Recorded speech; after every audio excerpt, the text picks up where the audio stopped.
우리 7월 7일 맥제인 성경 읽기 같이 시작하겠습니다. 벌써 우리가 여호수아 9장이고요. 시편도 이제 10편밖에 안 남았어요.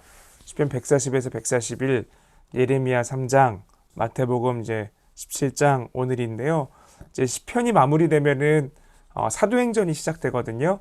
이제 그래서 구약 2권, 신약 2권 이렇게 좀 균형 잡혀서도 갈 것 같아요. 그러니까 우리 남은 시편 한번 힘차게 잘 달려가 봅시다. 여호수아 9장을 먼저 좀 보도록 하겠습니다. 여러분은 성경을 좀 펼쳐주시고요. 여호수아 9장인데요. 여호수아 9장은 여호수아가 기본 주민들에게 이제 속는 장면을 담고 있습니다. 이스라엘에 대한 소식이 가나안 전역에 퍼져 있어요. 이제 두 가지 반응이 일어나는데 첫 번째로는 연합군을 형성해서 대적하는 모습이 나타나고요. 두 번째는 이스라엘과 이제 화친을 맺는 두 가지 반응입니다. 그래서 먼저는 연합해서 이스라엘에 대적하거나 혹은 이스라엘과 화친을 맺거나, 이 기브온이라는 곳은 이제 이스라엘과 화친을 맺기로 합니다. 그래서 이들은 어떻게 하냐면은 자기들이 마치 가나안 주민이 아닌 것처럼 거짓으로 꾸미고 나서 조약을 맺어버려요. 그래서 여호수아랑 이스라엘 백성들은 하나님께 원래 물어야 되는데 묻지도 않고 화친을 맺어버립니다. 원래 가나안하고는 언약을 맺으면 안 되거든요. 근데 하나님의 말씀을 불순종하고, 왜냐면 가나안인지 모르고 나서 화친을 맺어버립니다. 그러면서 후에 이 기브온 사람들이 가나안 주민이라는 사실이 들키고, 여호수아가 그렇다고 해서 하나님의 이름으로 이미 약속을 했기 때문에 깰 수 없었기 때문에 그들한테, 기브온 주민들한테 하나님의 집을 위해서 나무를 패고 물을 깃는, 그러니까 종된 역할들을 하라고 말을 합니다.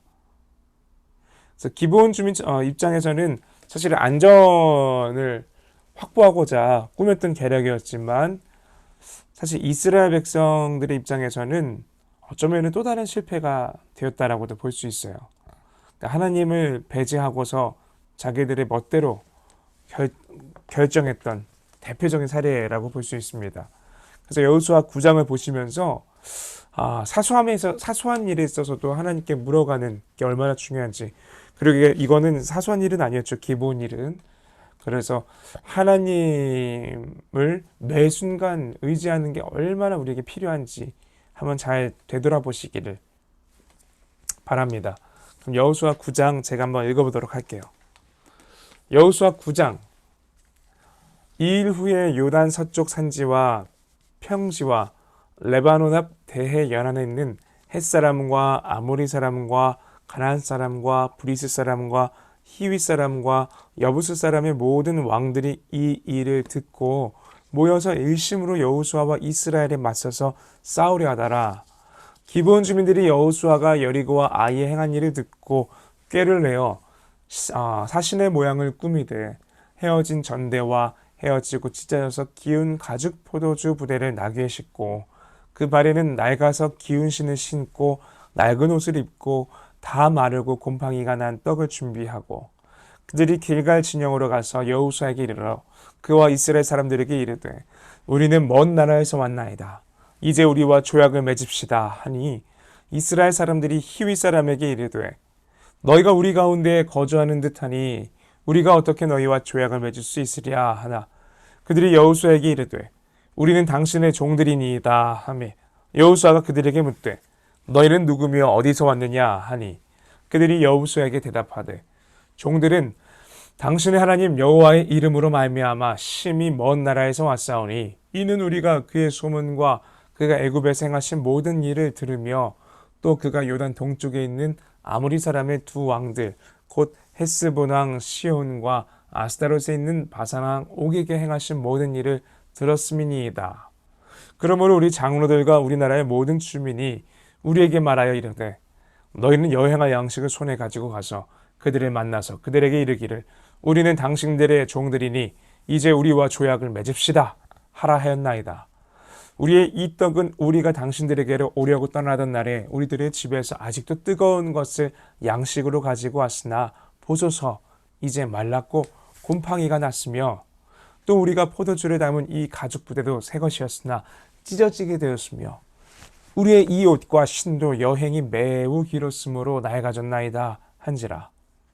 무리가 그들의 양식을 취하고는 어떻게 할지를 여호와께 묻지 아니하고 여호수아가 곧 그들과 화친하여 그들을 살리리라는 조약을 맺고 회중 족장들이 그들에게 맹세하였더라.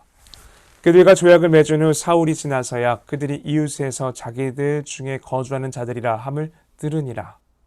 이스라엘 자손이 행군하여 셋째 날에 그들의 여러 성읍들에 이르렀으니 그들의 성읍들은 기브온과 그비라와 부에롯과 기리앗 여아림이라. 그러나 회중 족장들이 이스라엘의 하나님 여호와로 그들에게 맹세했기 때문에 이스라엘 자손이 그들을 치지 못한지라. 그러므로 회중이 다 족장들은 원망하니 모든 족장이 온 회중에게 이르되 우리가 이스라엘의 하나님 여호와로 그들에게 맹세하였은즉 이제 그들을 건드리지 못하리라. 우리가 그들에게 맹세한 맹약으로 말미암아 진노가 우리에게 임할까 하노니 이렇게 행하여 그들을 살리리라 하고 무리에게 이르되 그들을 살리라 하니 족장들이 그들에게 이른 대로 그들이 온 회중을 위하여 나무를 패며 물을 깃는 자가 되었더라. 여호수아가 그들을 불러다가 말하여 이르되 너희가 우리 가운데 거주하면서 어찌하여 심히 먼 곳에서 왔다고 하여 우리를 속였느냐. 그러므로 너희가 저주를 받나니 너희가 대를 이어 종이 되어 다 내 하나님의 집을 위하여 나무를 패며 물을 깃는 자가 되리라 하니 그들이 여호수아에게 대답하여 이르되 당신의 하나님 여호와께서 그의 종 모세에게 명령하사 이 땅을 다 당신들에게 주고 이 땅의 모든 주민을 당신들 앞에서 멸하라 하신 것이 당신의 종들에게 분명히 들림으로 당신들로 말미암아 우리의 목숨을 잃을까 심히 두려워하여 이같이 하였나이다. 보소서 이제 우리가 당신의 손에 있으니 당신의 의향에 좋고 옳은 대로 우리에게 행하소서 한지라. 여호수아가 곧 그대로 그들에게 행하여 그들을 이스라엘 자손의 손에서 건져서 죽이지 못하게 하니라. 그날에 여호수아가 그들의 여호와께서 택하신 곳에서 회중을 위하며 여호와의 제단을 위하여 나무를 패며 물을 깃는 자들로 삼았더니 오늘까지 이르니라. 아멘. 네, 여호수아 9장에서는 굉장히 참 우픈 에피소드가 등장했죠. 즉 이스라엘 백성들이 자기 멋대로 하나님께 묻지도 않고 결정했던 그 결과가 어떠한 모습을 초래하는지 좀 보여주는 장면이었습니다. 그래서 어떻게 보면은 참 이스라엘 백성들은 하나님께 순종함으로 가나안 땅을 차지하는 전쟁을 해야 되는데 아이성 전투에서도 그렇고 기브온과의 관계에서도 그렇고 참 어찌 보면은 시작부터 많이 삐그덕거리가 있구나라는 것을 볼 수 있을 것 같아요. 다음으로는 시편 140편과 141편입니다. 이 두 편의 시편은 하나님을 향한 굉장히 간절한 간구가 담겨있는 시예요. 먼저 시편 140편은 악인에게서 나를 구원해달라고 간구하는 시인의 기도이고 시편 141편은 악한 마음에서 자기를 구원해달라고 간구합니다. 그래서 우리가 악을 저지르는 경우가 크게 두 가지로 볼 수 있을 것 같아요. 먼저는 악인에 대한 반응이지요.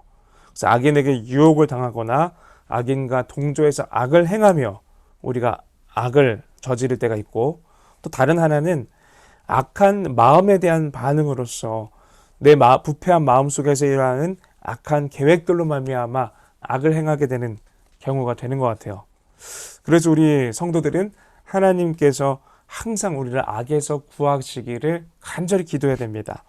그래서 악한 마음을 품지 아니하고 악의 유혹 가운데서 능히 이겨낼 수 있기를 간절히 바라야 되는데 여러분도 오늘 이 두 편의 시편을 읽으면서 내 몸과 마음을 순전하게 지켜주시옵소서라는 그런 고백이 있기를 원합니다. 우리 이 시편 같은 경우는 우리 준혁이가 한번 읽어주시면 좋을 것 같아요.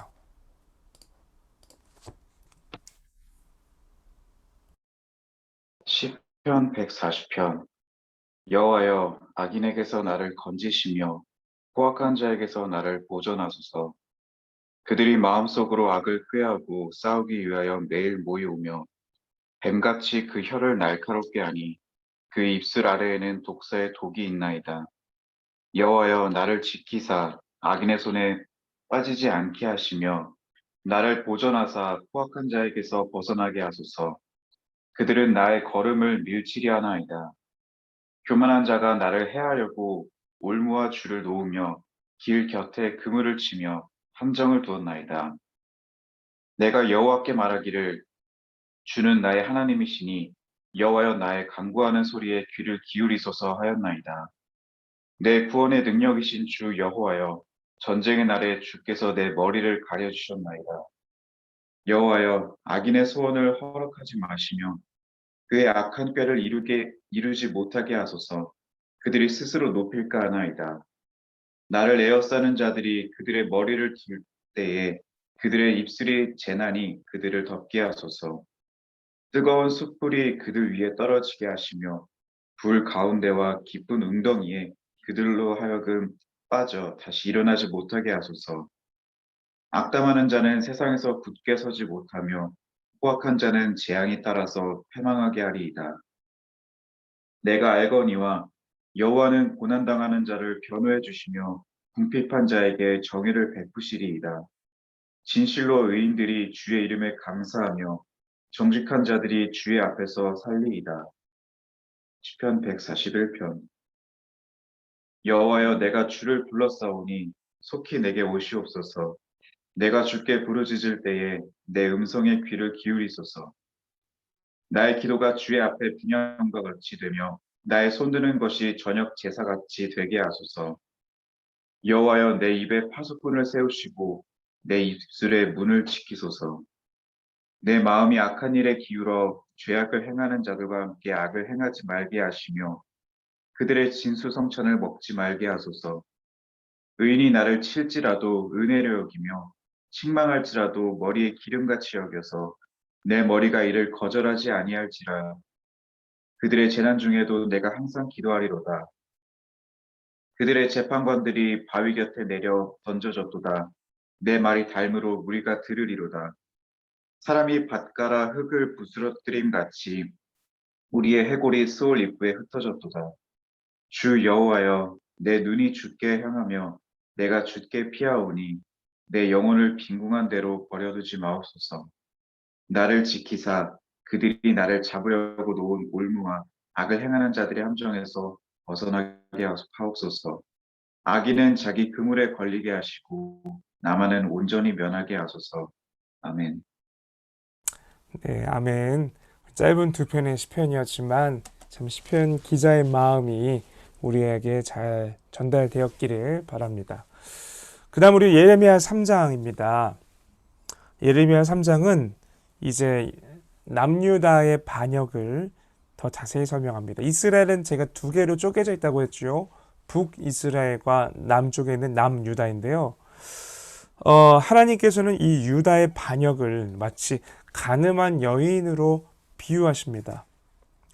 그러니까 무슨 말이냐면 하나님과 유다 사이가 마치 남편과 아내와 같다는 말이에요. 하나님은 유다에게 굉장히 성실하시고 신실하셨죠. 하지만 유다는 마치 다른 남자와 바람을 피는 아내처럼 하나님을 버리고 우상과 간음을 저질렀음을 지적하십니다. 심지어 한 남자가 아니라 여러 명이에요. 하나님께서 참 마음 아파하시기에 충분한 상황이었죠. 근데 이거는 북이스라엘도 마찬가지였어요, 여러분. 그러니까 북이스라엘은 오히려 유다보다 더 먼저 간음의 죄를 지었어요. 그래서 어떻게 보면 하나님께 이로 말미암아 이혼 증서까지 받은 상태입니다. 그러니까 이 모든 북한이랬는데요. 북이스라엘의 이 모든 과정을 보고 나서도 유다는 똑같은 죄를 또 짓는 거예요. 그러니까 얼마나 하나님의 마음이 무너집니까? 그래서 하나님께서 이 하나님의 자녀들에게 요구한 건 딱 한 가지밖에 없거든요. 그냥 돌아와라. 너희들이 회개하고 돌아와라. 이 마음뿐인데. 그것만이 살 길인데. 참 여러분께서 이 예레미야 3장을 읽으시면서 참 이 유다의 어리석음 그리고 그를 바라보시는 하나님의 긍휼하신 마음 이 두 가지를 한번 느껴보시기를 바랍니다. 한번 우리 효원이가 통독해 주시면 좋겠습니다. 그들이 말하기를 가령 사람이 그의 아내를 버림으로 그가 그에게서 떠나 타인의 아내가 된다 하자 남편이 그를 다시 받겠느냐. 그리하면 그 땅이 크게 더러워지지 아니하겠느냐 하느니라. 내가 많은 무리와 행음을 하고서도 내게로 돌아오려느냐. 여호와의 말씀이니라. 내 눈을 들어 헐벗은 산을 보라. 내가 행음하지 아니한 곳이 어디 있느냐. 내가 길가에 앉아 사람들을 기다린 것이 광야에 있는 아라바 사람 같아서 음란과 행악으로 이 땅을 더럽혔도다. 그러므로 단비가 그쳤고 늦은 비가 없어졌느니라. 그럴지라도 내가 창녀의 낯을 가졌으므로 수치를 알지 못하느니라. 내가 이제부터는 내게 부르짖기를 나의 아버지여. 아버지는 나의 청년 시절의 보호자이시오니 노여움을 한없이 계속하시겠으며 끝까지 품으시겠나이까 하지 아니하겠느냐. 보라, 내가 이같이 말하여도 악을 행하여 내 욕심을 이루었느니라 하시니라. 요시야 왕 때에 여호와께서 또 내게 이르시되 너는 배역한 이스라엘이 행한 바를 보았느냐. 그가 모든 높은 산에 오르며 모든 푸른 나무 아래로 가서 거기서 행음하였도다. 그가 이 모든 일들을 행한 후에 내가 말하기를 그가 내게로 돌아오리라 하였으나 아직도 내게로 돌아오지 아니하였고 그의 반역한 자매 유다는 그것을 보았느니라. 내게 배역한 이스라엘이 간음을 행하였으므로 내가 그를 내쫓고 그에게 이혼서까지 주었으되 그의 반역한 자매 유다가 두려워하지 아니하고 자기도 가서 행음함을 내가 보았노라. 그가 돌과 나무와 더불어 행음함을 가볍게 여기고 행음하여 이 땅을 더럽혔거늘. 이 모든 일이 있어도 그의 반역한 자매 유다가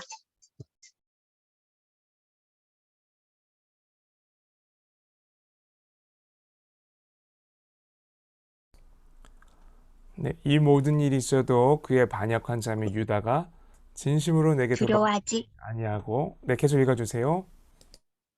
어, 두려워하지 아니하고 자기도 가서 행음함을 내가 보았노라.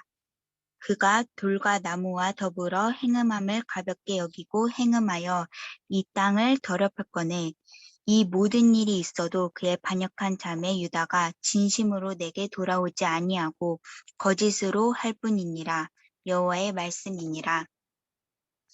여호와께서 내게 이르시되 배역한 이스라엘은 반역한 유다보다 자신이 더 의로움이 나타났나니 너는 가서 북을 향하여 이 말을 선포하여 이르라. 여호와께서 이르시되 배역한 이스라엘아 돌아오라. 나의 노한 얼굴을 너희에게로 향하지 아니하리라. 나는 궁율이 있는 자라. 너를 한없이 품지 아니하느니라. 여호와의 말씀이니라. 너는 오직 내 죄를 자복하라. 이는 내 하나님 여호와를 배반하고 내 길로 달려 이방인들에게로 나아가 모든 푸른 나무 아래로 가서 내 목소리를 듣지 아니하였음이라. 여호와의 말씀이니라. 여호와의 말씀이니라. 배역한 자식들아 돌아오라. 나는 너희 남편임이라. 내가 너희를 성읍에서 하나와 족속 중에서 둘을 택하여 너희를 시온으로 데려오겠고 내가 또 내 마음에 합한 목자들을 너희에게 주리니 그들이 지식과 명철로 너희를 양육하리라. 여호와의 말씀이니라. 너희가 이 땅에서 번성하여 많아질 때에는 사람들이 여호와의 언약궤를 다시는 말하지 아니할 것이요 생각하지 아니할 것이요 기억하지 아니할 것이요 찾지 아니할 것이요 다시는 만들지 아니할 것이며 그때의 예루살렘이 그들에게 여호와의 보좌라 일컬음이 되며 모든 백성이 그리로 모이리니 곧 여호와의 이름으로 말미암아 예루살렘에 모이고 다시는 그들의 악한 마음에 완악한 대로 그들이 행하지 아니할 것이며 그때의 유다 족속이 이스라엘 족속과 동행하여 북에서부터 나와서 내가 너희 조상들에게 기업으로 준 땅에 그들이 함께 이르리라.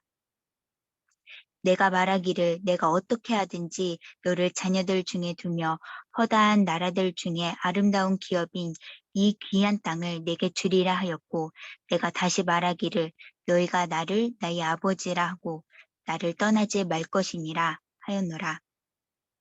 그런데 이스라엘 족속과 마치 아내가 그의 남편을 속이고 떠나감 같이 너희가 확실히 나를 속였느니라. 여호와의 말씀이니라. 소리가 헐벗은 산 위에서 들리니 곧 이스라엘 자손이 애곡하며 간구하는 것이라. 그들이 그들의 길을 굽게 하며 자기 하나님 여호와를 잊어버렸음이로다. 배역한 자식들아 돌아오라. 내가 너희의 배역함을 고치리라 하시니라. 보소서 우리가 주께 왔사오니 주는 우리 하나님 여호와이심이니이다. 작은 산들과 큰 산 위에 떠드는 것은 참으로 헛된 일이라. 이스라엘의 구원은 진실로 우리 하나님 여호와께 있나이다.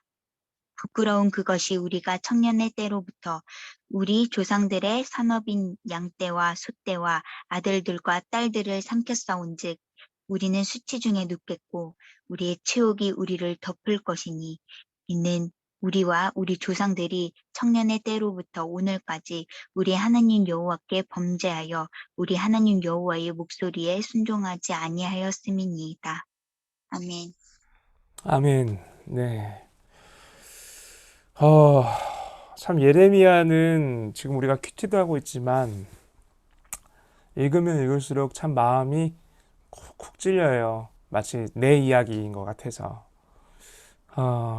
그래서 예레미야가 참 긴 성경이거든요. 그렇지만 한 장 한 장을 그냥 대충 볼 수 없는 게 이 장에서 말씀하시는 게 마치 오늘 나에게, 지금 나에게 말씀하신 하나님의 음성처럼 들려서 그렇습니다. 여러분도 그 로이드 존스 목사님이란 분이 계신데요. 그분께서 통독을 함에 있어서, 성경을 읽는 게 너무 중요한데 의미를 생각하지도 않고 그저 글자만 읽어가는 것은 내 영혼을 위해서 아무런 유익이 없다라고 하셨거든요. 그러니까 여러분도 통독을 할 때 그냥 글자만 읽는 거에 급급해하지 마시고 이거를 읽으면서 참 밑줄도 그으시고 생각도 하시고, 만약에 읽고 나서 내가 생각 더 하고 싶은데 라고 한다면은 오늘 이게 마친 후에 다시 한번 내가 밑줄 그었던 그곳으로 돌아가서 살펴보시면서 참 마치 껌을 씹는 것처럼 말씀 구절을 곱씹어보는 것도 너무 좋은 성경을 읽는 자세입니다. 아시겠죠? 네, 오늘 이제 마지막 본문입니다. 마태복음 17장인데요. 그 유명한 변화산 사건이 이제 등장합니다. 사실 그 앞에서 이제 제자들이 나아갈 바를 가르쳐 주셨던 우리 예수님, 그 예수님께서 이번에는 베드로와 야고보와 요한을 데리고 수제자들을 데리고 이제 산에 올라가십니다. 그리고 그 변화산에서 영광스러운 육체로 변형하시고 모세와 엘리야와 더불어서 말씀하시는데요. 그때 하늘에서 우리가 어디선가 들어봤던 이는 내 사랑하는 아들이요 내 기뻐하는 자니 너희는 그의 말을 들으라 라는 음성이 들립니다. 사실 우리 예수님께서 세례 요한에게 요단강에서 세례를 받으실 때에도 이는 내 사랑하는 아들이요 기뻐하는 자니 이와 비슷한 말씀을 음성이 들렸었지요. 어쨌든 지금 하나님께서 이 음성을 들려주셨던 것은 예수님께서 부활하실 것에 대한 예고편입니다. 그래서 왜냐면 바로 앞선 본문에서 예수님께서 목숨을 버리기까지 나를 따르라 라고 하셨었는데, 왜냐면 내가 목숨을 버리고 주님을 따를 것에 대한 예고편이셨고요. 그리고 그렇게 나를 따랐을 때에 부활하신 예수님께서 우리도 언젠가 다시 살려주시고 참된 생명을 주실 것을 말씀해 주시는 것입니다. 근데 이제 그렇게 영광스러웠던 변화산에 있다가 산 밑으로 내려왔더니 완전히 좀 반전되는 모습이 나타나요. 거기서 굉장히 질병이 여전히 남아있고 생명과 반대되는 질병이 있고 전능과 반대되는 무능함이 지배하고 있는 이 땅의 모습이 나타납니다. 그래서 귀신 들린 어린아이가 고통을 겪고 있고, 그 다음에 산 밑에 있었던 제자들이 그거 해결하려고 하는데 해결이 안 돼요. 그래서 예수님께서는 그 귀신 들린 어린아이를 치유하시면서 믿음이 필요하다고 이제 강조를 하시거든요. 어떻게 보면은 예수님께서 십자가에 달리시기 전까지 이제 본격적으로 제자들을 훈련시키시고 교육하시는 과정에 돌입하셨습니다. 그리고 그때 강조하시는 게 뭐냐면 바로 믿음입니다. 그래서 우리가 예수님을 따라 살아가는 우리에게 가장 필요한 훈련이자 교육의 핵심 가치가 무엇이냐라고 물어봤을 때 우리는 믿음이라고 대답할 수 있을 것 같아요. 그래서 한번 여러분께서 오늘 이 말씀을 보시면서 변화산 사건과 귀신 들린 아이를 고쳐가시는 그 예수님 그 마음, 그리고 무엇보다 믿음이라는 키워드에 좀 집중해서 함께 보시기를 바랍니다. 우리 준혁이가 한번 마지막으로 읽어주세요. 마태복음 17장. 엿새 후에 예수께서 베드로와 야고보와 그 형제 요한을 데리시고 따로 높은 산에 올라가셨더니 그들 앞에서 변형되사 그 얼굴이 해같이 빛나며 옷이 빛과 같이 희어졌더라. 그때 모세와 엘리야가 예수와 더불어 말하는 것이 그들에게 보이거늘 베드로가 예수께 여쭈어 이르되 주여 우리가 여기 있는 것이 좋사오니 만일 주께서 원하시면 내가 여기서 초각 셋을 짓되 하나는 주님을 위하여 하나는 모세를 위하여 하나는 엘리야를 위하여 하리이다.